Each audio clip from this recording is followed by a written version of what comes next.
Assalamualaikum warahmatullahi wabarakatuh. Alhamdulillah wassalatu wassalamu ala Rasulillah wa ala alihi wa sahbihi wa mawalah wa ba'd. Para mahasiswa sekalian yang semoga senantiasa dalam lindungan Allah Subhanahu wa taala. Pada kesempatan kali ini topik pembahasan kita adalah tentang al-kalimah atau kata ya, dalam bahasa kita Indonesia. Apa yang dimaksud dengan al-kalimah? Al-kalimatu hiya lafzun yata'allafu min ba'di hurufil hija mithlu kharaja sa'idun fi wa ahyanan takunul kalimatu harfan wahidan mithlu wa. Apa yang dimaksud dengan kalimah atau kata? Al-kalimatu hiya lafzun, ucapan, lafaz yang tersusun min ba'di hurufil hija, dari beberapa huruf hijaiyah. Jadi suatu ucapan, suatu lafaz yang tersusun dari beberapa huruf hijaiyah. Seperti kharaja. Ini kalimah atau kata dalam bahasa Arab yang tersusun dari beberapa huruf hijaiyah, yaitu kha, ra, dan jim. Atau sa'id yang tersusun dari 4 huruf hijaiyah, sin, ain, ya, dan dal. Kemudian juga fi yang artinya di, tersusun dari 2 huruf hijaiyah, yaitu fa dan ya. Jadi sekali lagi, al-kalimah atau kata dalam perspektif bahasa Arab adalah lafaz, ucapan yang tersusun dari beberapa huruf hijaiyah, seperti kharaja, sa'idun, dan juga fi. Wa ahyanan takunul kalimatu harfan wahidan. Tetapi kadang kata itu hanya tersusun dari 1 huruf saja. Sekali lagi, terkadang suatu kata dalam bahasa Arab itu hanya tersusun dari 1 huruf saja, dan itu disebut dengan kalimah atau kata. Contohnya wa, yang artinya dan. Contoh lainnya bi, misalnya, yang artinya dengan. Li, untuk. Ya. Jadi ada beberapa kosakata dalam bahasa Arab yang hanya tersusun dari 1 huruf hijaiyah. Nah, sekarang kita akan melanjutkan pembahasan kita. Ada berapa macam kata dalam perspektif bahasa Arab? Maka pembahasan kita selanjutnya adalah anwa'ul kalimat, yaitu macam-macam kata atau kalimah. Dalam bahasa Arab, kata atau kalimah itu terbagi menjadi 3. Ada yang disebut dengan al-ismu atau isim, kemudian ada yang disebut dengan al-fi'lu atau fi'il, dan juga ada yang disebut dengan al-harfu atau harf. Pertama, apa yang dimaksud dengan al-ismu atau isim? Al-ismu kalimatun yusamma biha syakhsun aw syai'un akhar. Ini definisi simpel dari isim. Apa itu isim? Isim adalah kalimatun, kata, yusamma biha syakhsun aw syai'un akhar, yang dinamai dengannya seseorang.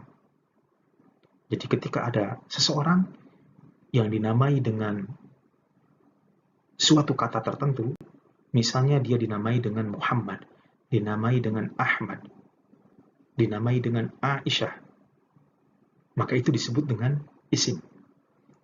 Kata yang dinamai dengannya seseorang, au syai'un akhar, atau sesuatu yang lain. Tempat kita menulis misalnya dinamakan dengan meja, maktab. Maka maktab itu adalah isim. tempat di mana kita duduk itu dinamakan dengan kursi atau kursiyun. Maka kursiyun itu isim. Nah, di sini ada beberapa contoh saya tuliskan. Sa'id, bait, rumah, hadiqah, kebun. Ini semua termasuk kategori al-ism atau isim. Nah, yang kedua, ada yang disebut dengan al-fi'il atau fi'il. Apa itu fi'il? Bahwa fi'il adalah kalimatun tadullu ala amalin hadatha fi zamanil madi awil hadir awil mustaqbal. Bahwa fi'il adalah kata yang menunjukkan pada satu pekerjaan. Hadatha yang terjadi fi zamanil madi, baik pekerjaan tersebut terjadi di waktu lampau, awil hadir atau sekarang, awil mustaqbal atau di waktu yang akan datang. Jadi fi'il adalah kata yang menunjukkan pada satu pekerjaan yang terjadi baik di waktu lampau, sekarang atau akan datang. Contohnya kharaja, artinya telah keluar. Nah, ini disebut dengan fi'il. Pekerjaan keluarnya telah terjadi di waktu lampau. Yakhruju, sedang keluar. Atau sayakhruju, akan keluar. Ini semua disebut dengan fi'il. Dan nanti kita akan bahas lebih detail pembagian fi'il dalam perspektif bahasa Arab. Yang ketiga, ada yang disebut dengan harf. Apa itu harf? Al-harfu kalimatun yazharu ma'naha ma'a ghairiha minal kalimat. Yaitu suatu kata yang akan nampak jelas maknanya. Ma'a ghairiha minal kalimat, jika bersambung dengan kata-kata yang lain. Jadi harf ini kalau tidak bersambung dengan kata-kata yang lain tidak jelas maknanya. Untuk kita fahami maknanya secara jelas, maka dia harus bersambung dengan kata-kata yang lainnya. Contohnya ila, ke. Muhammad pergi ke. Kemana?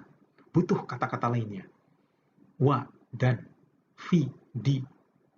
Ini di antara contoh-contoh huruf atau harf dalam perspektif bahasa Arab. Nah, jadi ada 3 macam kalimah atau kata dalam perspektif bahasa Arab. Ada isim, yang kedua fi'il, dan ketiga harf. Isim itu sendiri secara etimologis artinya adalah nama. Ya, maka tadi saya jelaskan bahwa isim adalah kata yang dinamai dengannya seseorang atau sesuatu yang lain. Fi'il juga secara bahasa artinya pekerjaan. Maka fi'il tadi saya sudah jelaskan kata yang menunjukkan pada satu pekerjaan. Entah terjadi di waktu lampau, sekarang, atau akan datang. Dan harf tadi sudah saya jelaskan adalah suatu kata yang akan jelas maknanya jika bersambung dengan kata-kata yang lain. Ya. Nah, saya berikan sedikit contoh ya. Di sini ada sebuah jumlah, ada sebuah kalimat, kharaja sa'idun fis sabah. Kharaja sa'idun fis sabah. Sa'id keluar di pagi hari.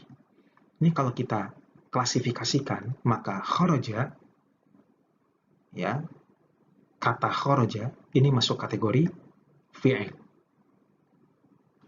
Tadi artinya telah keluar. Sa'id ini masuk dalam kategori isim karena dia nama orang. Fi, di, ini masuk kategori harf, ya, yang harus bersambung dengan kata yang lain. Dan as-sabah, pagi, ini disebut dengan isim. Ya. Baik, demikian yang bisa saya jelaskan pada kesempatan kali ini. Mudah-mudahan bisa difahami dengan baik oleh teman-teman sekalian dan mudah-mudahan bermanfaat. Dan saya akhiri dengan wassalamualaikum warahmatullahi wabarakatuh.